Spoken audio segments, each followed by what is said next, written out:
നുറുങ്ങുകഥ. വൈവാഹികം. രചന സുജാ കോക്കാട്. അവതരണം മിനി സജി. അവിവാഹിതനും സാഹിത്യകാരനുമായ ചെറുപ്പക്കാരന് പ്രത്യേകിച്ചൊരു ജോലിയില്ല. തൻ്റെ രചനകളിൽ നിന്നുള്ള വരുമാനം കൊണ്ട് അല്ലറ ചില്ല ആവശ്യങ്ങൾ നടത്തിപ്പോരുന്നു. അങ്ങനെ ഇരിക്കെയാണ് സ്മാർട്ട് ഫോണിന്റെ വരവ്. പിന്നെ കൂണുപോലെ ഗ്രൂപ്പുകൾ. ഗൂഗിളിൽ നിന്ന് സെർച്ച് ചെയ്തെടുത്ത് പൊടുപ്പും തൊങ്ങലും വെച്ച് തട്ടിക്കൂട്ടി അവാർഡുകൾ വാരിക്കൂട്ടി പ്രശസ്തരാകുന്നു.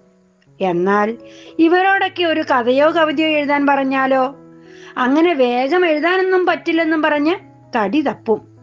അതിൽ നിന്നൊരു മോചനം ഉണ്ടായെങ്കിലേ സ്വസ്ഥമായിട്ടൊരു രചന സാധ്യമാകൂ എന്നറിഞ്ഞ നാരായണൻ കത്തിക്കാളുന്ന വിശപ്പിനൊരു ആശ്വാസമാകട്ടെ എന്ന് കരുതി പ്രശസ്തമായ ബേക്കറിയിൽ കയറി ഒരു കവർ അണ്ടിപ്പരിപ്പും ബിസ്ക്കറ്റും എടുത്ത് മാറാപ്പിലിട്ടുകൊണ്ട് തിരിഞ്ഞു നോക്കിയിട്ട് ഒരൊറ്റ ഓട്ടം.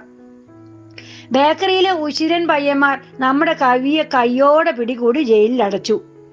വിവാഹം കഴിക്കാത്തതാണ് ഇയാൾക്ക് പറ്റിയ തെറ്റെന്ന് പറഞ്ഞുകൊണ്ട് സന്മനസ്സുള്ള പോലീസുകാർ പ്രശസ്തമായ പത്രങ്ങളിൽ ഒരു പരസ്യം കൊടുത്തു.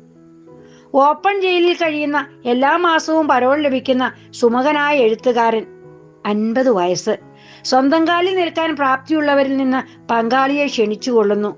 ഡിമാൻഡ് ഇല്ല, ഫോൺ നമ്പർ. ഇതൊന്നും അറിയാതെ നമ്മുടെ നാരായണൻ മനസമാധാനമായി ഒരു കവിതയുടെ നാരായ വേരിലേക്ക് ആഴ്ന്നിറങ്ങിക്കഴിഞ്ഞിരുന്നു.